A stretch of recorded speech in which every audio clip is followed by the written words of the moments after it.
Aloha and welcome to East Meets West 2021.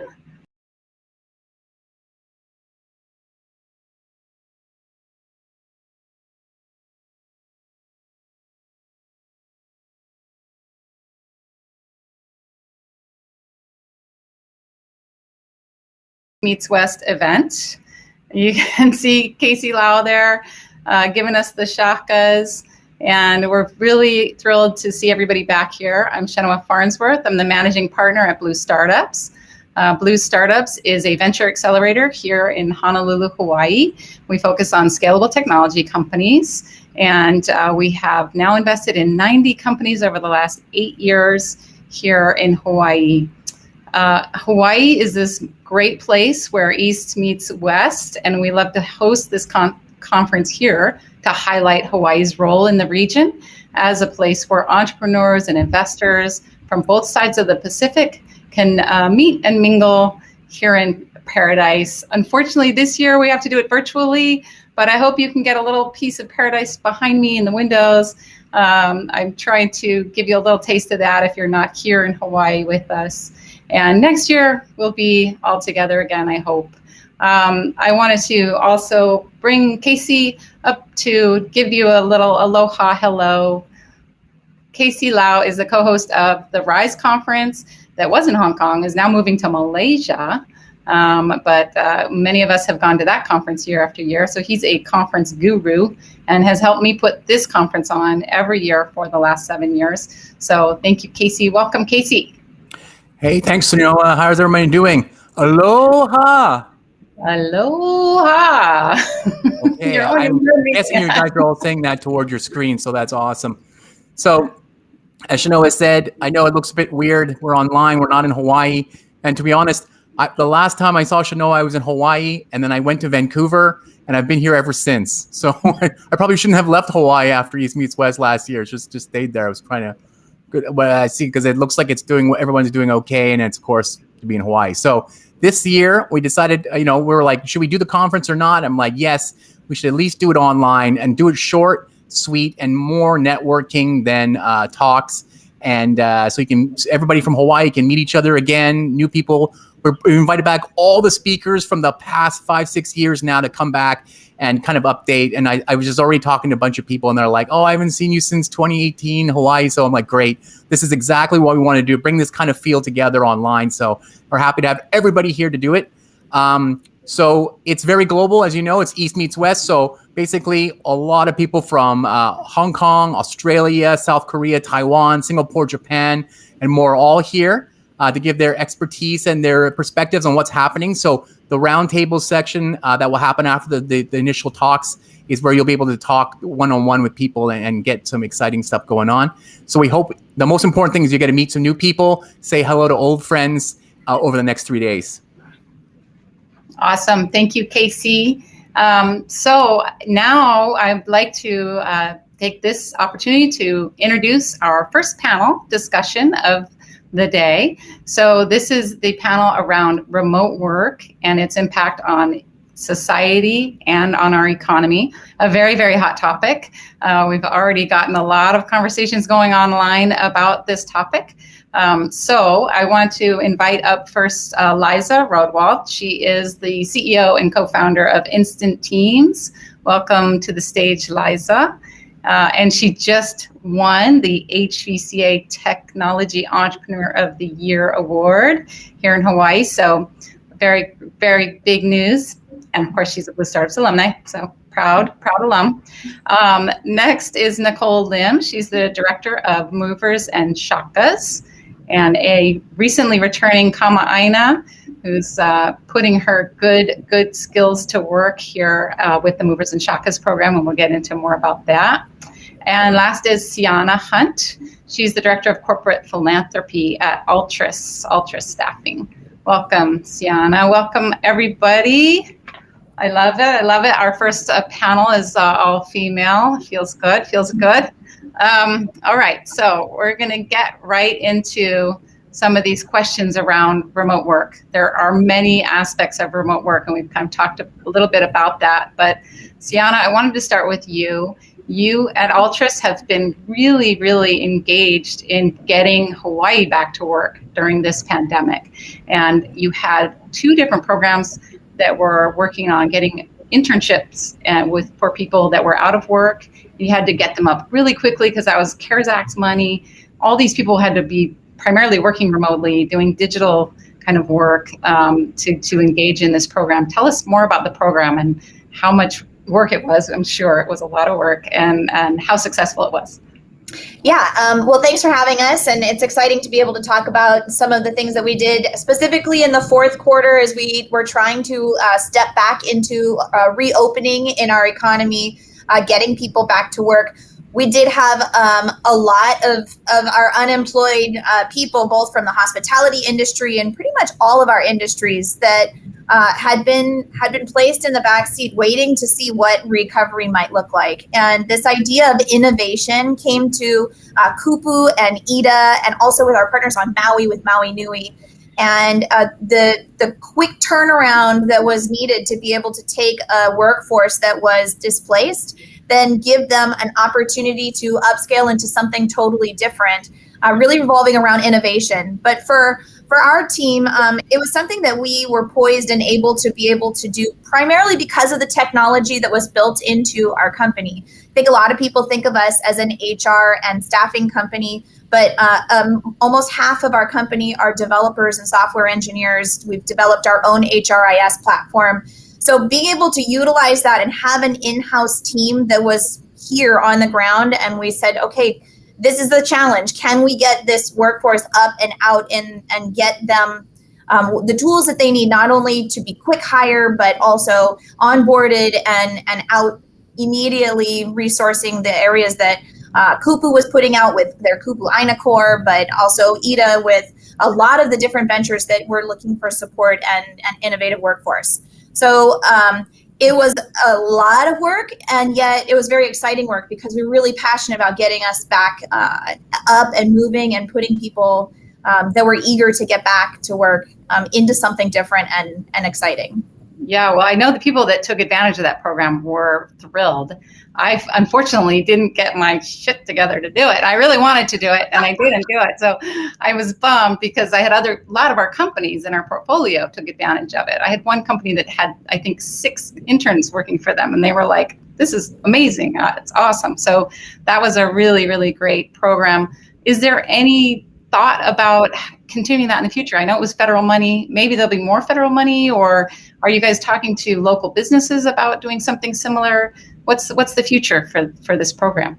Yes, I think that we're all eagerly anticipating what federal funds come through and how that gets distributed into our state, but also how we then get our companies back to the table to be able to resource them with eager employees that want to try and do something innovative and different. And I think that that's something that we as a company are excited to be able to resource. And there are lots of conversations happening behind the scenes. We were able to do it in this test case scenarios with Kupu and Ida here on Oahu, with Maui Nui on Maui, and with more than 900 people that were able to get back to work very successfully. We feel like we've got a strong case for being able to replicate that. And we're really hopeful that that's something that we get to keep moving and helping to promote.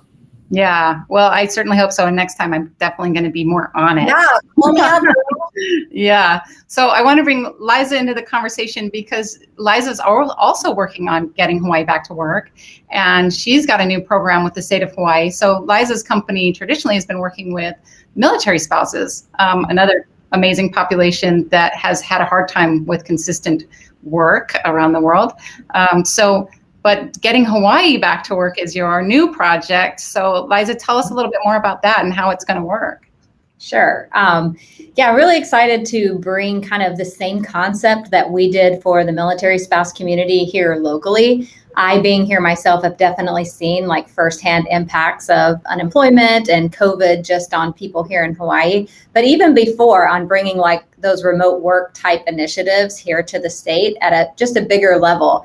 And so what we're doing is basically replicating the same model that we built as instant teams to go out and create customer support and operational teams built with military spouse talent, which has a unique position in that they're located globally, but they can operate 24/7. So can really do that kind of follow the sun coverage for companies. Taking that same concept and bringing it here locally to Hawaii through what we call Accelerate. So it's a retraining, skilling. It's a short program. It goes into a 4-week internship and then into jobs with Instant Teams doing those support operation type things. So those jobs could be anywhere in the world.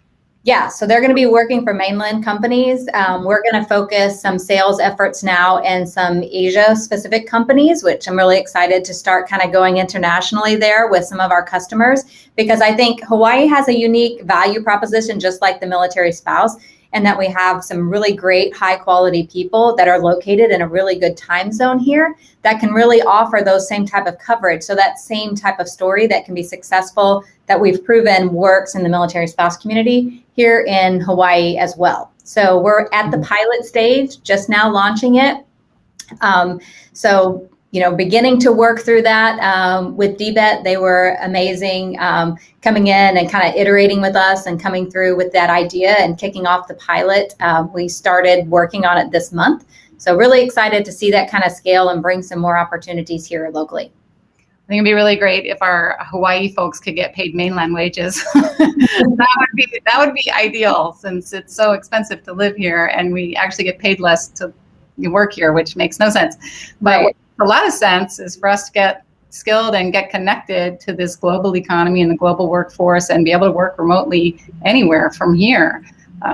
So I think that's great. And so that kind of brings us to Nicole, who's also working with a bunch of remote workers. And I love Nicole's story of how she got into this, because she actually wrote an article criticizing the idea of people coming from the mainland to Hawaii. We all have that feeling, right? This is my home. You know, you guys stay over there and, you know, don't trample on my beach. My backyard. In fact, it's been so nice with no tourists here, right? I know all of you who are online, we miss you and we wish you were here, but it has been nice to get a little break. And we'll be talking about over tourism on Friday in our panel. But Nicole, so she went from a critic to leading this organization, Movers and Shakas. Tell us a little bit more about that story. Yeah, so you know, I first found out about Movers and Shakas from a mainland acquaintance, and my initial reaction was one of visceral anger. And, you know, I write about how I envision tech bros dripping with COVID coming to Hawaii to harass dolphins and drive up my rent and destroy the aloha spirit. And, you know, this article goes on to talk about, you know, sitting with those feelings, you know, that I have been a nomad before the pandemic for about 5 years. So just traveling, no apartment, and often an outsider, basically an outsider in every community that I would visit, and consider myself fairly progressive and inclusive on social values. So to sit with this like visceral feeling of, you know, anti-outsiderism, feeling very protective of Hawaii and exclusionary was very uncomfortable. So much so that I wrote this article and sent it into Star Advertiser. And, you know, for me, it's really about acknowledging those feelings and really trying to separate the emotions from facts and ask myself, you know, how do we bridge this gap? How do we welcome newcomers, you know, share our knowledge and culture, embrace change and learn from others, and also hold everyone accountable to our community. So in an ironic plot twist, I was contacted by 3 of the founding members separately, and they encouraged me to apply to run the program. And I was like, did you read the first paragraph? So I was very skeptical, but, you know, I met with them and it was clear from the beginning how much heart was behind the program.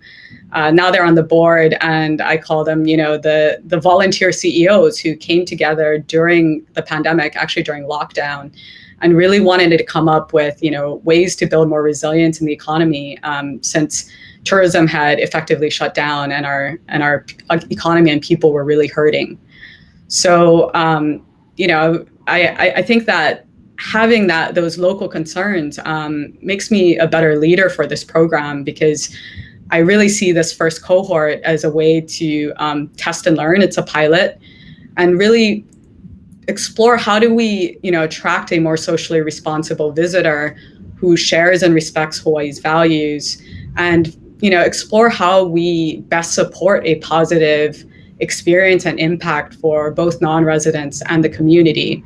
So really identifying program components to that, whether it's, the volunteer component of doing 15 hours a month with local nonprofits and startups to really create ripple effects, or the culture education and business communication training that we're having our participants do, so that they can build those personal relationships, which is where we get a lot of the promotion of brain gain, of the invigoration of our tech and innovation sectors, and really access to those high-paying remote jobs.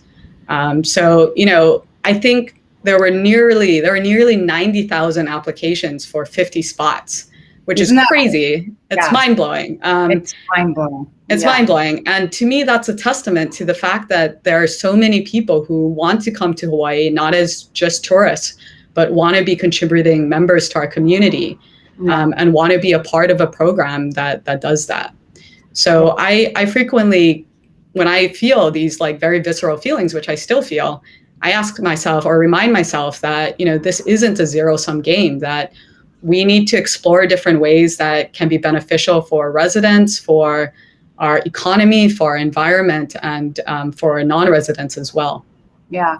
So, this has been a tricky topic, right? I think you have to identify that there are, I'm just reading the chat stream here, there are people that are commenting about it. It has really been kind of a lightning rod for, I think, some feelings, that are here in Hawaii about people from the outside. And I think what's so great about what you're doing is trying to bring that to the positive and really put these folks to work. I'd love to hear from Liza and Siana too, if you guys have ideas. How do we make this really work for Hawaii? I think that's the important question here, right? And Nicole's been working on that. She's got a bunch of great ideas about putting these people to work on projects. And I think for me, from where I sit at Blue Startups, a lot of these folks have tech expertise. So I was excited about the program because I was like, great, I'm going to get all these people to come in and mentor my startups and, do all this good work. But I totally get the flip side of that too, where we can't even kind of feed ourselves and we're asking people to come in. So I think there's really two sides of this piece of it, right? The other pieces of it, I think, are pretty straightforward, right? In terms of, yes, we want to skill up our workers. We want to get them back to work, the work that we're doing here on that side of it. Bringing folks in, I think, can really be beneficial too, but it's got to be done in the right way. While we have you guys here on the panel, what do you think are some ideas we can throw to Nicole about doing it the right way? I know she's been working hard on this already, but Liza, you have an idea about it?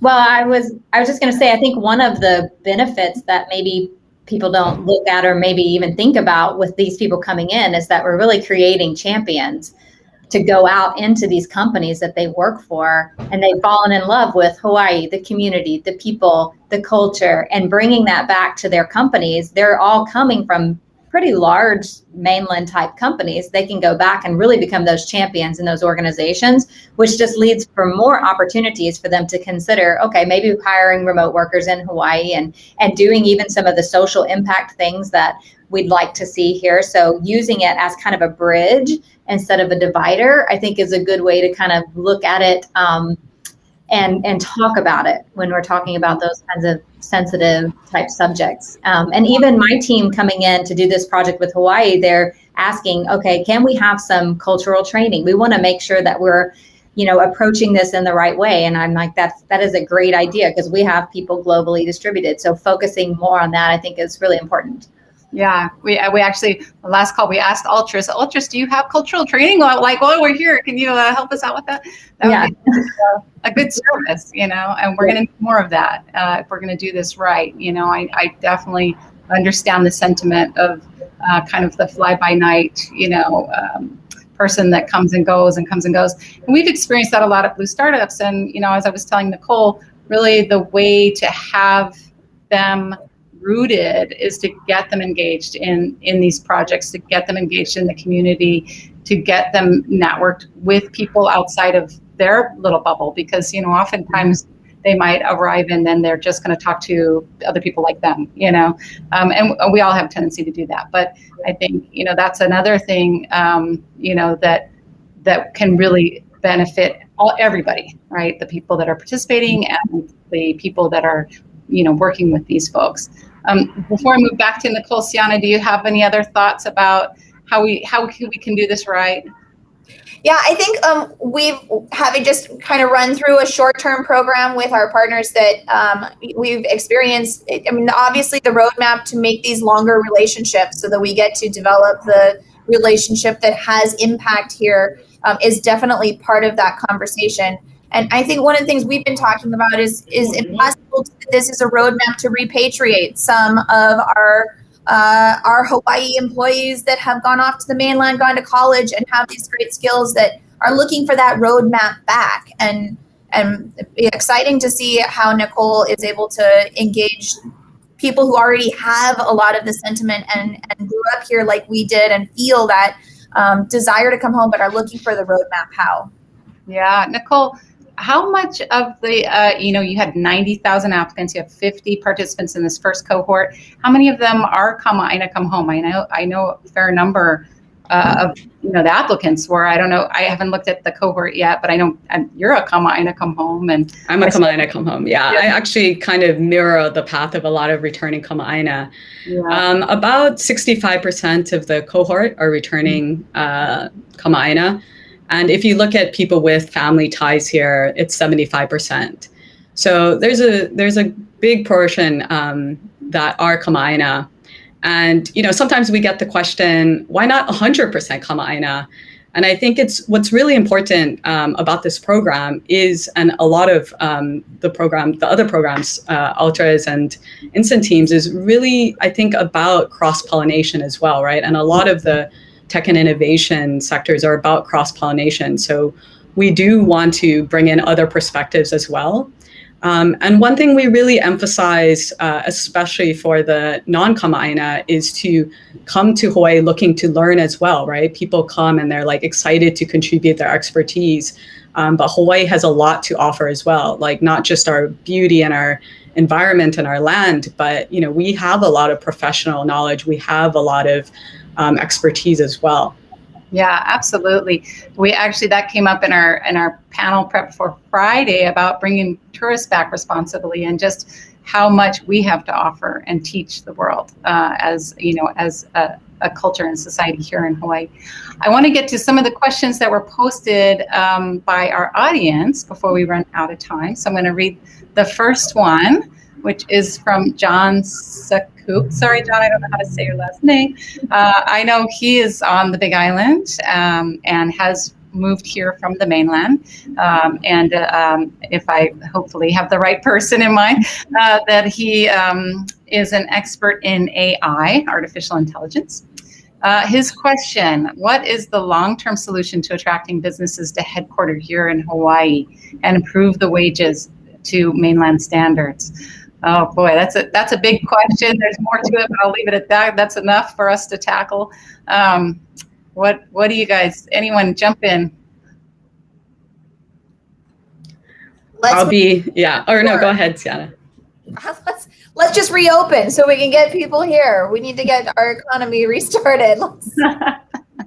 That's step one. Okay, assume we're reopened now.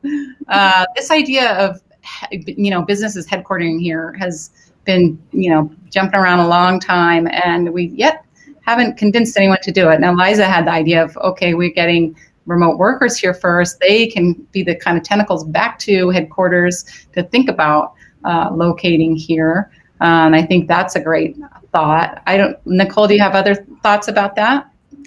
Yeah, I mean, I definitely don't see it as an all or nothing. You know, there's benefits of building those connections, whether it's getting access to remote jobs for Hawaii people, or bringing people in to share their expertise and kind of get people started, so we can grow from there.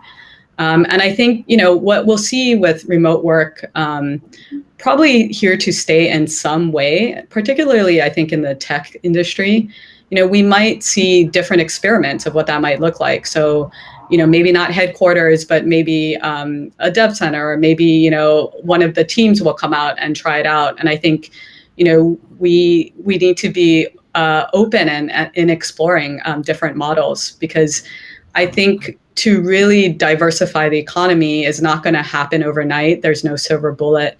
And really, I think what all three of our companies and programs are doing is trying different ways, to try to do this responsibly, and see where we can scale. Yeah, absolutely. I think, what's so interesting about this moment, the pandemic moment, is that it does really point the way towards kind of geography mattering less and less in work, right? Which has been a barrier for Hawaii. It's certainly a barrier in the tech world. Siana, our friend Hawala, will tell you that before he moved his company to San Francisco, he's a software company, that nobody would take him seriously. I hate to hear that. That breaks my heart. And I think with this new kind of era of remote work, that stigma will go away. It won't matter where you're building your software anymore. You won't have to do it in Silicon Valley anymore to get respect and to grow your company. So I think that's a really hopeful kind of future focus, for all of us, that can benefit Hawaii. But again, it could also hurt us too. Right. So we don't want to become, I keep saying, we don't want to become the next San Francisco. That place is a shit show. So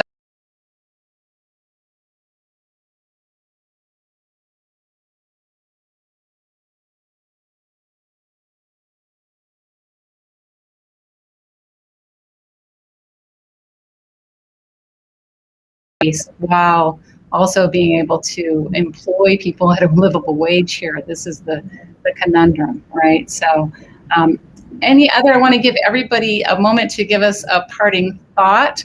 We're going to wrap up here in a couple minutes. Siana, your parting thoughts.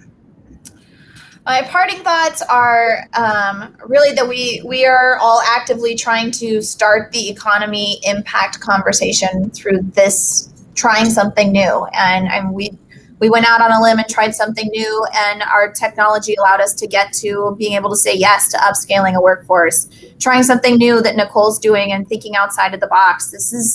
We have to try and support one another through that and be open-minded. So it's a new era, and we're gonna do it together, but we're all here for the same reason. We want to see Hawaii successful. We want to see our people supported and have a livable wage and feel really great about what they do and what they do to contribute to that as a community.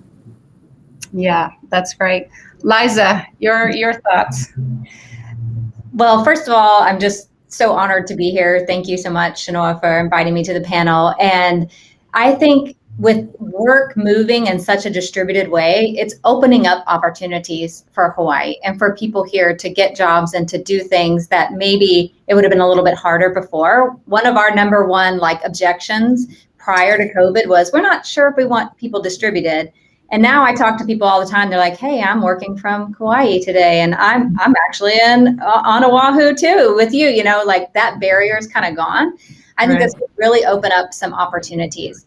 And then my second parting word is, please help us get the word out about our Instant Teams program. It's instantteams.com/Hawaii. You can find out all the information, but we'd really like to have strong applicants coming through the first pilot that we have to put into the jobs to demonstrate, what a great program it can be for the local people here. Awesome. And Nicole, I'll give you the last shout out here.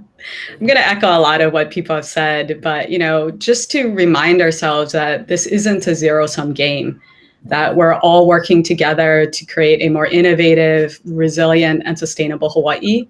And a lot of it comes down to personal relationships. So, asking ourselves, how do we better connect with each other, with our organizations, spaces like this where, people who are doing different things can come together and figure out how to work together and have, exponential effects on Hawaii and our community.